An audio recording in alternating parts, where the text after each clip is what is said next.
Dans le désert, il existe un canyon dont personne n'ose prononcer le nom. Les nomades disent que chaque pierre là-bas était autrefois un être vivant. Ils l'appellent Elle, la sorcière des rochers. On raconte qu'elle a été enterrée vivante sous une montagne pour avoir défié la mort. Mais la montagne n'a pas tué sa magie. Elle l'a enfermée, condamnée à ne plus qu'entendre et sentir. Depuis, elle a pris sa revanche.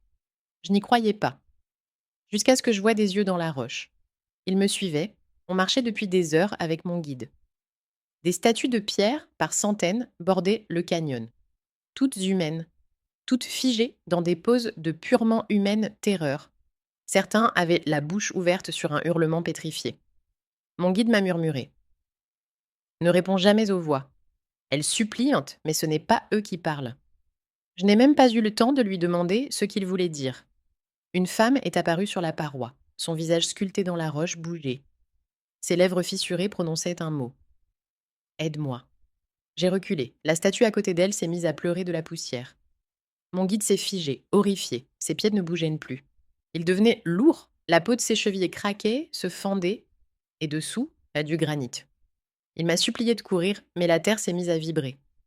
Des fissures l'ont rampé jusqu'à mes jambes, prêtes à me saisir à mon tour. Alors elle est sortie. Pas vraiment un corps, un visage immense sculpté dans la paroi. Des yeux sans pupilles, juste du vide, profond comme un gouffre. Sa voix n'est pas sortie de sa bouche, mais de toutes les pierres à la fois. La chair oublie. La pierre se souvient. Elle a posé un doigt énorme contre mon torse, et j'ai entendu les voix. Des milliers, condamnés, emprisonnés, chaque roche, chaque caillou, un cœur enfermé.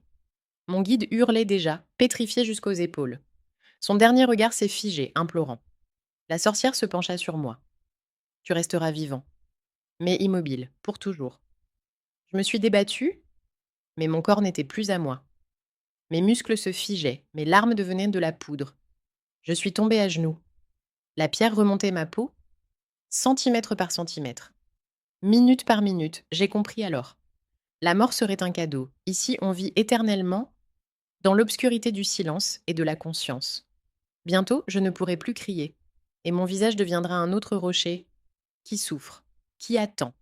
Elle s'approche encore et murmure. Bienvenue à l'éternité, souviens-toi, et regarde les prochains. Je ne peux plus bouger, mais j'entends, et je vois. J'attends que quelqu'un d'autre arrive, pour ne plus être seule, dans cette prison sans fin.